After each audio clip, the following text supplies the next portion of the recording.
वेद है प्रभु का जीवित वचन, श्रेय निर्माण है ये।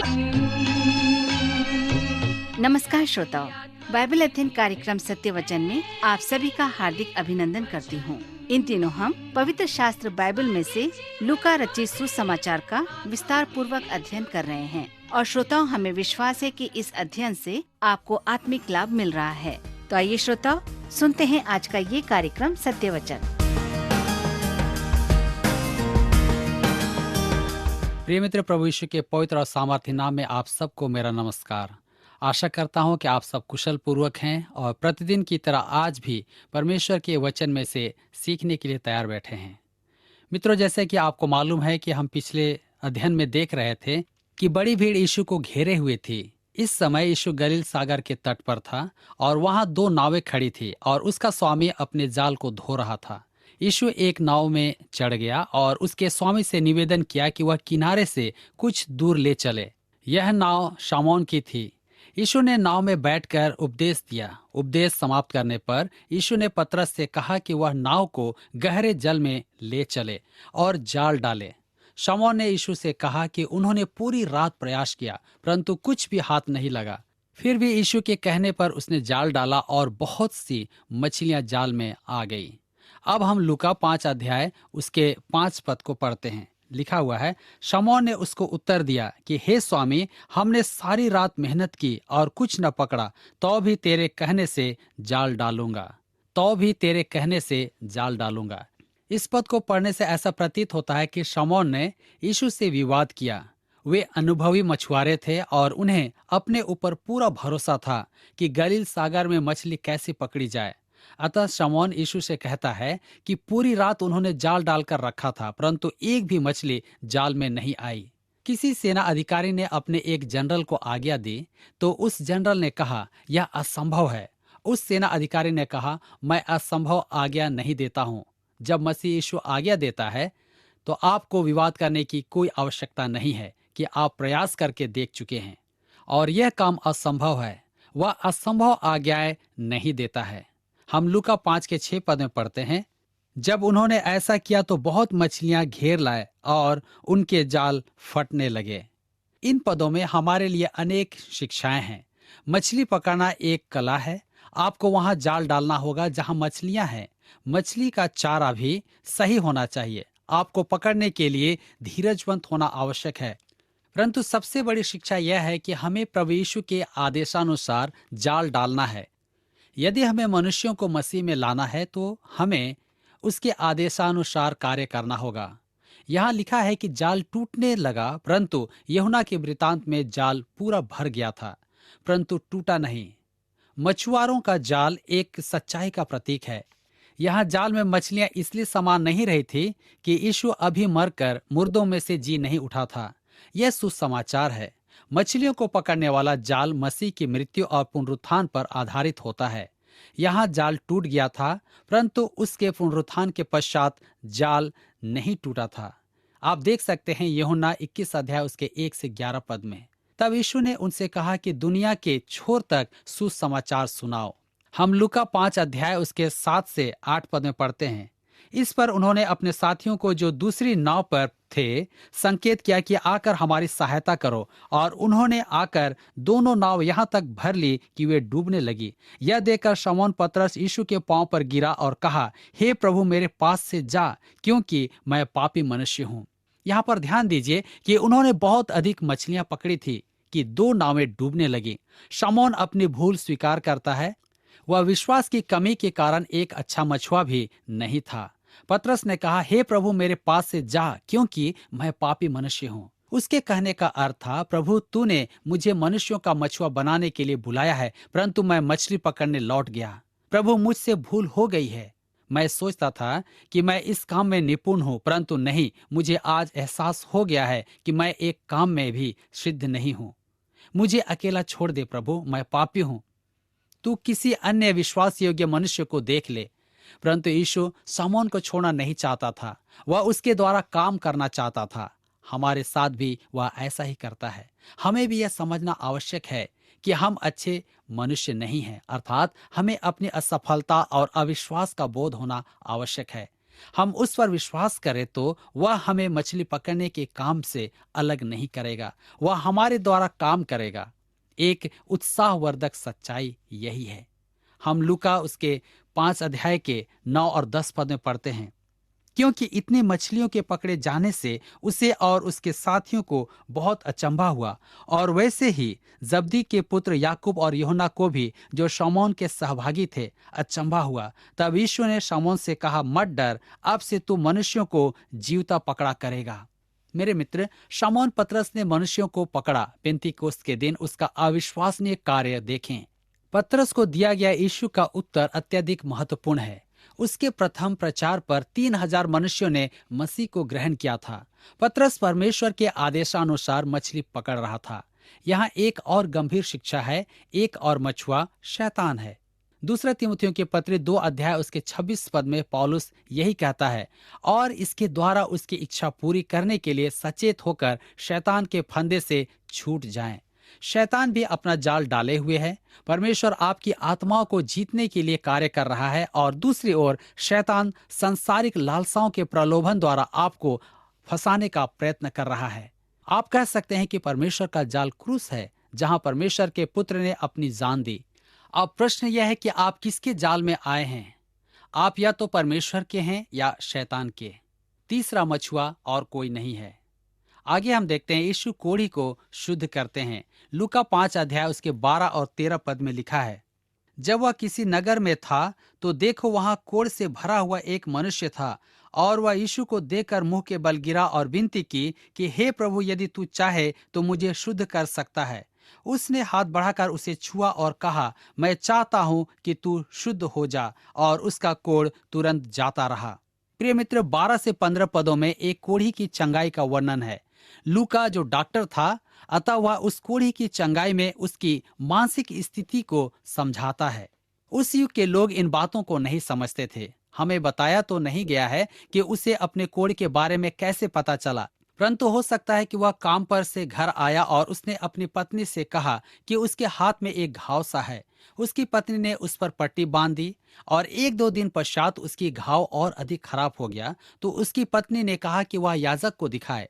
याजक ने उसे 14 दिन अलग रखा, और 14 दिन के बाद देखा तो पाया कि उसका कोढ़ फैल गया है। याजक ने घोषणा कर दी कि वह कोढ़ी है। उस व्यक्ति ने बड़ी निराशा से कहा, मुझे मेरी पत्नी और मेरे बच्चों से विदा लेने दे। याजक ने कहा, तुम ऐसा नहीं कर सकते, तुम अपने बच्चों को गले नहीं लगा सकते। वह बेचारा वहां से अकेला चला गया। उसका परिवार उसका खाना लाकर एक स्थान पर रखकर चला जाता था, और वह दूर से ही अपनी पत्नी को देखता और अपने बच्चों को बड़ा होते देखता था। मेरे प्रिय मित्र, एक दिन यीशु वहां से जा रहा था, और उसने यीशु से कहा, यदि तू चाहे तो मुझे शुद्ध कर सकता है। राजाओं के राजा ने उत्तर दिया, हाँ, मैं चाहता हूं कि तू चंगा हो जाए। उसने हाथ बढ़ाकर उस कोढ़ी को छुआ। उसने वर्षों से किसी भी मनुष्य के स्पर्श का अनुभव नहीं किया था। आप कल्पना कर सकते हैं कि मसीह के स्पर्श का अनुभव उसके लिए कैसा अद्भुत रहा होगा। क्या प्रभु यीशु ने आपके जीवन को स्पर्श किया है? अनेक जीवन हैं जिन्हें उसके स्पर्श का अनुभव करना है। यदि आप उसके हैं और उसके आदेश पर कार्य कर रहे हैं, तो मुझे पूरा विश्वास है कि आप प्रभु के लिए निश्चय ही किसी को ले आएंगे। आपको अपना हाथ बढ़ाकर किसी को छूना है। आज उसके लिए किसी को छूना है। यीशु लकवे के रोगी को चंगा करते हैं। हम लूका 5 उसके 17 से 20 पद में पढ़ते हैं, और एक दिन ऐसा हुआ कि वह उपदेश दे रहा था, और फरीसी और व्यवस्थापक वहां बैठे हुए थे, जो गलील और यहूदिया के हर एक गांव से और यरूशलेम से आए थे, और चंगा करने के लिए प्रभु की सामर्थ उसके साथ थी। और देखो, कई लोग एक मनुष्य को जो झोले का मारा हुआ था खाट पर लाए, और वे उसे भीतर ले जाने और यीशु के सामने रखने का उपाय ढूंढ रहे थे। और जब भीड़ के कारण उसे भीतर न ले जा सके, तो उन्होंने कोठे पर चढ़कर और खफरेल हटाकर उसे खाट समेत बीच में यीशु के सामने उतार दिया। उसने उनका विश्वास देखकर उससे कहा, हे मनुष्य, तेरे पाप क्षमा हुए। प्रिय मित्र, यीशु कफरनहूम में था और घर में बहुत भीड़ थी। अतः इस रोगी के साथियों ने उसे छत खोलकर यीशु के सामने उतार दिया। मार्कुस रचित सुसमाचार का वर्णन सबसे छोटा है, परंतु वह इस घटना को विस्तार पूर्वक लिखता है। यीशु ने उससे कहा, तेरे पाप क्षमा हुए। यह व्यक्ति सौभाग्यशाली था कि उसने स्वयं परमेश्वर के मुंह से ये शब्द सुने। मेरे मित्रों, ऐसे अनेक मनुष्य हैं जो उद्धार का समाचार तब ही सुनेंगे जब आप उन्हें खाट के साथ उठाकर प्रभु के सामने उपस्थित करेंगे।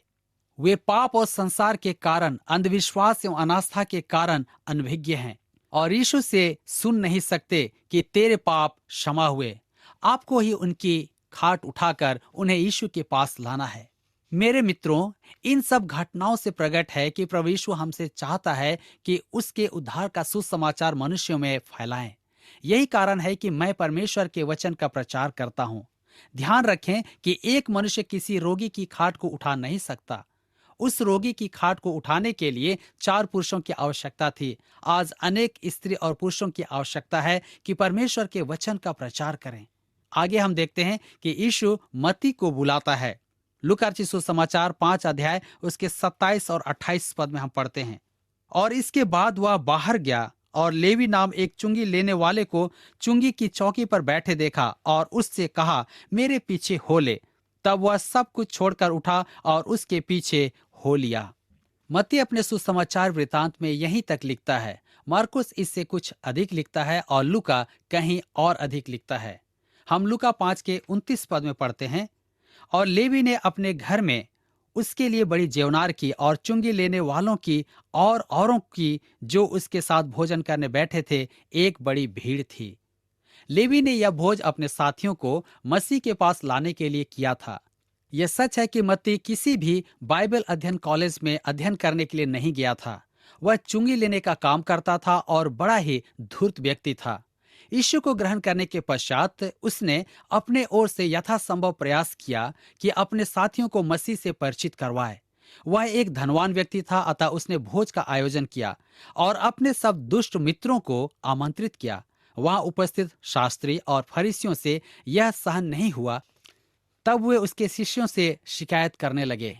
हम लूका 5 के 30 पद में पढ़ते हैं, लिखा है, और फरीसी और उनके शास्त्री उनके चेलों से यह कहकर कुड़कुड़ाने लगे कि तुम चुंगी लेने वालों और पापियों के साथ क्यों खाते पीते हो।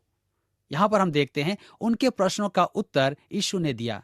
यीशु अपने लोगों के पक्ष में रहता है। हम लूका 5 के 31 और 32 पद में पढ़ते हैं, यीशु ने उनको उत्तर दिया कि वैद्य भले चंगों के लिए नहीं परंतु बीमारों के लिए अवश्य है। मैं धर्मियों को नहीं परंतु पापियों को मन फिराने के लिए बुलाने आया हूँ। यीशु का उत्तर सरल एवं अद्भुत था। वैद्य की आवश्यकता रोगियों को होती है, स्वस्थ जनों को नहीं। यीशु एक वैद्य था, वह पाप के रोगियों को चंगा करने आया था। सुसमाचार उनके लिए है जो अपनी आवश्यकता को पहचानते हैं। कुछ लोग सोचते हैं कि वे उद्धार पाने के लिए अपने आप में धर्मी हैं। उन्हें अपनी आवश्यकता का बोध नहीं है। यदि आपको यह समझ में आ जाए कि आप आवश्यकता में हैं, तो सुसमाचार आपका है। मसीह आपको उद्धार देगा। यदि आप आत्मनिर्भर हैं और आपको आवश्यकता नहीं है और अपने चुने हुए मार्ग पर चलते हैं, तो आप विनाश की ओर जा रहे हैं। मुझे खेद है कि हमारा महान वैद्य उनके लिए कुछ नहीं कर सकता जो यह सोचते हैं कि वे निरोग हैं। हम लूका 5 उसके 33 पद में पढ़ते हैं, लिखा है, और उन्होंने उससे कहा, यूहन्ना के चेले तो बराबर उपवास रखते और प्रार्थना किया करते हैं, और वैसे ही फरीसियों के भी, परंतु तेरे चेले तो खाते पीते हैं। अब शास्त्रियों और फरीसियों ने फिर आपत्ति उठाई है कि यूहन्ना के शिष्य और फरीसियों के शिष्य नियमित उपवास रखते हैं, परंतु यीशु के शिष्य उपवास नहीं रखते। लूका 5 उसके 34 और 35 पद में लिखा है, यीशु ने उनसे कहा, क्या तुम बारातियों से जब तक दूल्हा उनके साथ रहे उपवास करवा सकते हो? परंतु वे दिन आएंगे जिनमें दूल्हा उनसे अलग किया जाएगा, तब वे उन दिनों में उपवास करेंगे। मित्रों, आज हमें आनंदित रहना है, परंतु उपवास हमें इसलिए रखना है कि हमारा प्रभु स्वर्ग में है और हम इस संसार में हैं। जिसने हमारे प्रभु का तिरस्कार किया, यहाँ मुख्य बात यह है कि हम आनंद मनाएं या उपवास रखें। हमारा उत्तरदायित्व है कि हम उन लोगों में सुसमाचार पहुंचाएं जिन्हें मसीह यीशु की आवश्यकता है। पुराने मशकों और पैबंद का दृष्टांत। लूका रचित सुसमाचार का यह पहला दृष्टांत है जिसे हम लूका 5 के 36 से 39 पद में पढ़ते हैं। उसने एक और दृष्टांत भी उनसे कहा कि कोई मनुष्य नए पहिरावन में से फाड़कर पुराने पहरावन में पैबंद नहीं लगाता, नहीं तो नया फट जाएगा और वह पैबंद पुराने में मेल भी नहीं खाएगा। और कोई नया दाखरस पुरानी मशकों में नहीं भरता, नहीं तो नया दाखरस मशकों को फाड़कर बह जाएगा और मशकें भी नाश हो जाएंगी। परंतु नया दाखरस नई मशकों में भरना चाहिए। कोई मनुष्य पुराना दाखरस पीकर नया नहीं चाहता, क्योंकि वह कहता है कि पुराना ही अच्छा है। मेरे मित्र, सांसारिक मनुष्य को अपना पुराना जीवन अच्छा लगता है। उसे अपनी पुरानी दाख मधु अच्छी लगती है, अर्थात अपना पुराना रीति रिवाज, धर्म और जो भी बातें उसकी है। महत्वपूर्ण बात तो यह है कि हम पहचाने कि प्रभु यीशु मानव जाति के लिए नया जीवन लाया, चाहे आप कोई भी क्यों न हो, और वही सुसमाचार है। वह इस पृथ्वी पर पुराने वस्त्र में पैबंद लगाने नहीं आया था, अर्थात वह व्यवस्था में संशोधन करने नहीं आया था। वह क्रूस पर जान देकर पाप का दंड उठाने आया था।